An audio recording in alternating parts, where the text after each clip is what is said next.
Tutorial mata kuliah Hukum Dagang dan Kepailitan. Topik ke-6 dari 25 topik. Sejarah Hukum Kepailitan. Disediakan di channel Global Tutorial. Istilah bangkrut dan bangrup yang sama artinya dengan istilah pailit berasal dari kata bahasa Italia bancarotta yang berarti meja yang patah. Dalam abad ke-16 meja yang patah merupakan simbol atau lambang bagi peminjam uang yang insolven. Kepailitan adalah sita umum yang mencakup seluruh kekayaan debitor untuk kepentingan semua kreditornya. Tujuan kepailitan adalah pembagian kekayaan debitor oleh kurator kepada semua kreditor dengan memperhatikan hak-hak mereka masing-masing.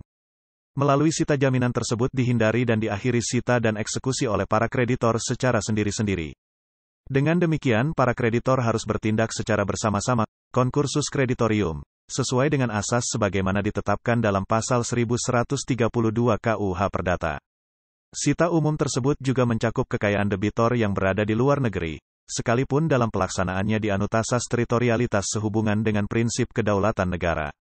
Sehubungan dengan kepailitan perlu dikemukakan di sini bahwa kepailitan hanya menyangkut kekayaan debitor, status pribadi debitor tidak terpengaruh olehnya. Debitor tidak berada di bawah pengampuan, curatele. Konsep dasar hukum kepailitan sebagaimana dimuat dalam Failismens Verordening, Statsblad 1905-217 Jo Statsblad 1906-348 dan diubah oleh Peraturan Pemerintah Pengganti Undang-Undang Nomor 1 Tahun 1998 tentang perubahan atas Undang-Undang tentang Kepailitan, yang kemudian ditetapkan menjadi Undang-Undang Nomor 4 Tahun 1998 tentang Kepailitan. Undang-Undang Nomor 4 Tahun 1998 tentang Kepailitan ini kemudian diubah kembali dengan Undang-Undang Nomor 37 Tahun 2004 tentang Kepailitan dan Penundaan Pembayaran Utang. Peraturan Pemerintah Pengganti Undang-Undang Nomor 1 Tahun 1998 tentang perubahan atas Undang-Undang tentang Kepailitan, dan ketentuan penggantinya disusun karena disebabkan krisis moneter yang melanda negara-negara Asia termasuk Indonesia, sejak pertengahan tahun 1997 telah menimbulkan kesulitan besar terhadap perekonomian dan perdagangan nasional. Kemampuan dunia usaha untuk mengembangkan usahanya sangat terganggu. Hal itu sangat mempengaruhi kemampuan untuk memenuhi kewajiban pembayaran utangnya.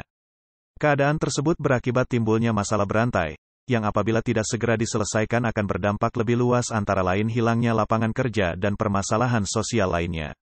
Untuk kepentingan dunia usaha dalam menyelesaikan utang piutang secara adil, cepat, terbuka dan efektif perlu perangkat hukum baru yang mendukungnya maka tanggal 22 April tahun 1998, dikeluarkan Pemerintah Pengganti Undang-Undang Nomor 1 Tahun 1998 tentang perubahan atas Undang-Undang tentang Kepailitan yang kemudian ditetapkan menjadi Undang-Undang No. 4 Tahun 1998, yaitu Undang-Undang tentang Kepailitan dan Penundaan Kewajiban Utang. Perubahan dilakukan karena Failismens Verordening, Statsblad 1905-217 Jo Statsblad 1906-348 yang merupakan peraturan warisan Belanda sudah tidak sesuai lagi dengan kebutuhan dan perkembangan hukum di Indonesia. Sumber hukum kepailitan. Pasal 1131 KUH Perdata yang menyatakan bahwa segala kebendaan si berutang baik bergerak maupun yang tetap, baik yang sudah ada maupun yang baru akan ada di kemudian hari, menjadi tanggungan untuk segala perikatannya pertanggungan. Pasal 1132 KUH Perdata yang menyatakan bahwa kebendaan tersebut menjadi jaminan bersama-sama bagi semua orang yang mengutangkan padanya. Pendapatan penjualan benda-benda itu dibagi-bagi menurut keseimbangan, yaitu menurut besaran, kecilnya piutang masing-masing, kecuali apabila di antara para berpiutang itu ada alasan-alasan yang sah untuk didahulukan. Pasal 1133 KUH Perdata yang menyatakan bahwa hak untuk didahulukan di antara orang berpiutang terbit dari hak istimewa dari gadai dan dari hipotik. Kedua lembaga terakhir ini diatur dalam bab ke-20 dan ke-21 bab ini. Pasal 1134 KUH Perdata yang menyatakan bahwa hak istimewa adalah hak yang oleh undang-undang diberikan kepada seorang berpiutang sehingga tingkatannya lebih tinggi dari orang berpiutang lainnya, semata-mata berdasarkan sifatnya piutang. Gadai dan hipotik adalah lebih tinggi daripada hak istimewa, kecuali dalam hal-hal di mana oleh undang-undang ditentukan sebaliknya. Peraturan Pemerintah Pengganti Undang-Undang Nomor 1 Tahun 1998 tentang perubahan atas Undang-Undang tentang Kepailitan, yang kemudian ditetapkan menjadi Undang-Undang Nomor 4 Tahun 1998 tentang Kepailitan. Peraturan perundangan lainnya yang mengatur tentang kepailitan. 1. Undang-Undang Nomor 1 Tahun 1995 tentang Perseroan Terbatas. 2. Undang-Undang Nomor 8 Tahun 1997 tentang Dokumen Perusahaan.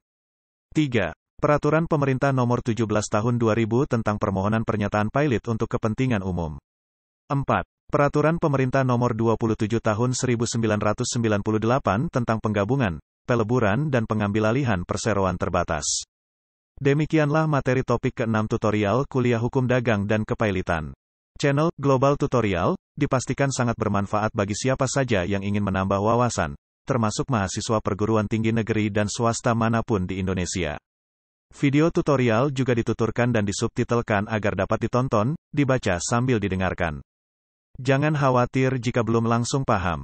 Untuk pemahaman yang lebih baik, putar dan dengarkan video ini berulang-ulang. Subscribe dan like, agar Anda mendapatkan update tutorial lainnya. Bagikan juga link video ini, agar teman lain juga mendapatkan manfaat channel ini. Sekian dan terima kasih. Sampai jumpa.